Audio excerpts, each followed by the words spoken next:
2007 जनवरी, बहुत ठंड होती है हमारे गांव में।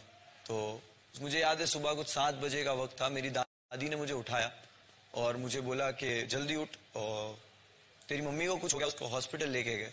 और मैं एकदम उसमें उठा एंड बोले जल्दी भाग जल्दी भाग। सुबह 7 बजे का वक्त था और घर से हॉस्पिटल 10 मिनट रनिंग है। तो 10 मिनट तक मैं भाग के हॉस्पिटल पहुंचा। मैं जैसे ही हॉस्पिटल पहुंचा तो इमरजेंसी वार्ड से मॉम को बाहर लेके आ रहे थे एंड शी वॉज स्क्रीमिंग। अपने पेट पर हाथ रखा हुआ था और शी वॉज स्क्रीमिंग। तो उतने में मेरी बड़ी अम्मी जो थे उन्होंने मुझे साइड में ले जाके बोला कि तेरी मॉम ने एसिड पी लिया है।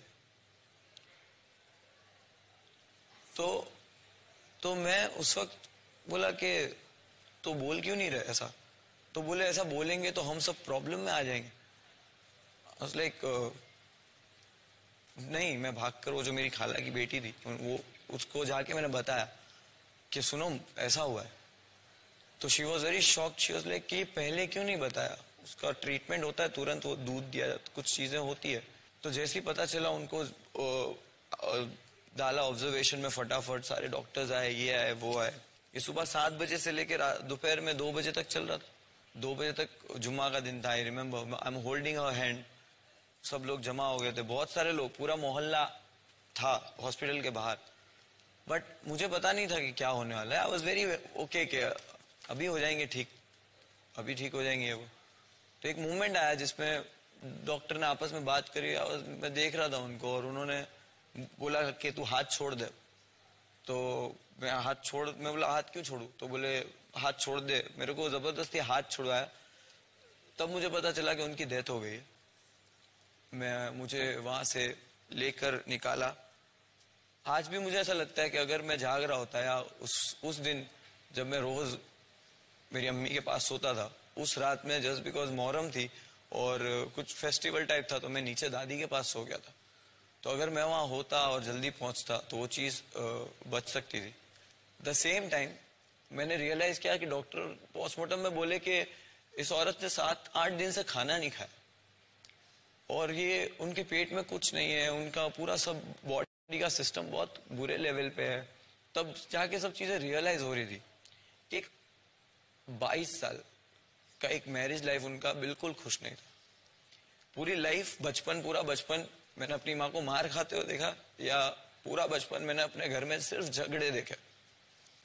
और उसके दौरान हम इतने छोटे थे कि मॉम, वो जो यहाँ पे जो टास्क आते हैं ना, वो चक्री वाला, पापड़ वाला, वो सब मेरे को मेरी मॉम की इसलिए याद दिलाते क्योंकि मेरी मॉम घर चलाती थी ये सब करके।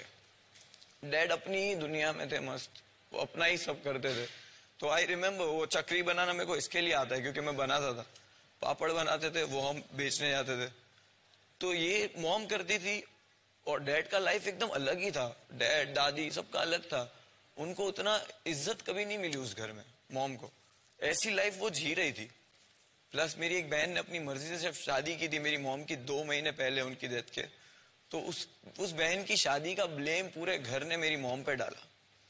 और वो ईयर 2007 मेरी फैमिली के लिए इतना बुरा था कि घर के बर्तन बेच के खाना आ रहा था।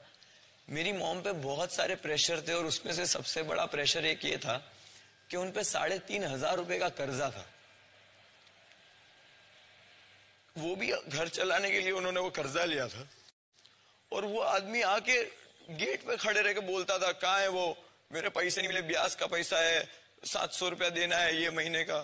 तो 3,500 रुपया वी न्यू, और डैड का तो छोड़ ही दो, सब 3,500 रुपया कर्जा था जिसका टेंशन था मेरी मॉम को। तो आज भी मुझे वो चीज छोड़ नहीं पा रही है कि मैं वहां सोया क्यों नहीं, मैं वहां पहले हॉस्पिटल पहुंचा क्यों नहीं, मेरे पास 3,500 रुपए क्यों नहीं थे। आज अगर मैं आज इतना पैसा कमा रहा हूं या कहीं से भी पैसा आ रहा है, उस पैसे का क्या फायदा कि वो जब इस्तेमाल ही मेरे को नहीं आ रहा। मेरे दिल से दिमाग से ये चीज नहीं जा रही कि कोई एक रीजन नहीं था कि उन्होंने ये डिसीजन लिया। पूरा मोहल्ला हॉस्पिटल के बाहर इसलिए खड़ा था क्योंकि जब कोई बीमार भी होता था तो मेरी अम्मी फ्रूट लेके उनके घर जाती थी। वो सोचते थे कि ये क्यों आई फ्रूट लेके। तो मेरी मॉम ऐसी थी कि जो हॉस्पिटल में भी थे तो पूरा मोहल्ला हॉस्पिटल आके खड़ा था। She was very good lady. She was very strong, very strong. There wasn't one reason. बहुत सारे रीजन थे जिसकी वजह से उन्होंने वो डिसीजन लिया।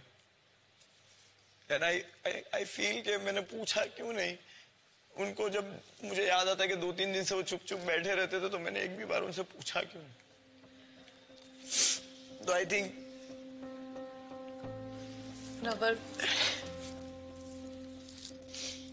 मुझे किसी की माँ की आवाज सुनता हूँ या किसी को मैं रोता हुआ देखता हूँ, किसी औरत को, मेरे को मेरी माँ की याद आती है।